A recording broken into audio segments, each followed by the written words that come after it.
Anak ini, ujar seorang pendeta tua dari padepokan Burer, akan membawa dunia ke dalam pelukannya, atau membakarnya hingga jadi abu. Ia lahir pada malam tumpak Tangahing Sukla Paksa, ketika bintang-bintang membentuk jalan naga di langit.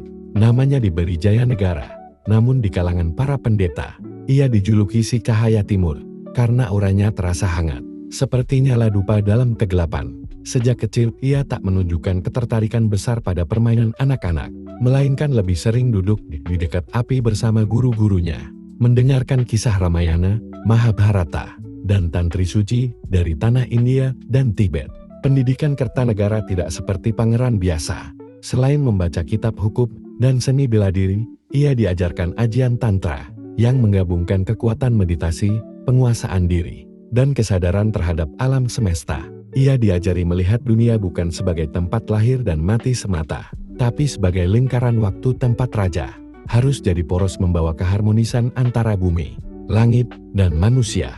Ia mendalami kitab Sang Hyang Kamahayanikan, mempelajari jalan spiritual Vajrayana dari para pendeta yang datang dari Serindit dan Sriwijaya. Kertanegara percaya bahwa seorang raja tidak hanya perlu bijak, tapi juga tercerahkan. Maka pada usia remaja, ia menjalani pendakian rohani selama 40 malam di puncak Semeru, bertapa dalam diam, menyatukan diri dengan alam, dan kembali dengan mata yang jauh lebih dalam dari sebelumnya. Di usia 20 tahun, ia telah menjadi pemuda yang luar biasa.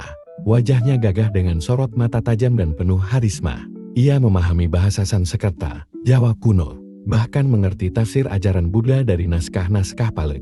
Ia mulai menulis syair, mengomentari kitab filsafat, dan bersahabat dekat dengan para pendeta, seniman, serta ahli strategi militer. Tetapi di balik semua itu, ada satu hal yang ia simpan dalam minus dalam, ambisi yang membakar.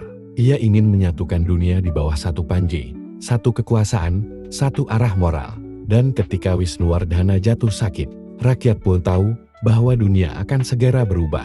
Bab 3, Tahta dan Permulaan Gelora. Tahun berlalu, dan ketika Wisnuwardhana wafat dalam usia senja, Kertanegara dinobatkan sebagai Raja Singhasari. Penobatan itu diselenggarakan di Candi Kagenengan, tempat suci bagi leluhur mereka. Dalam upacara yang dipimpin oleh 4 aliran pendeta, Kertanegara mengenakan jubah putih dan duduk dalam teratai, memejamkan mata sambil membiarkan mantra-mantra melingkupi tubuhnya.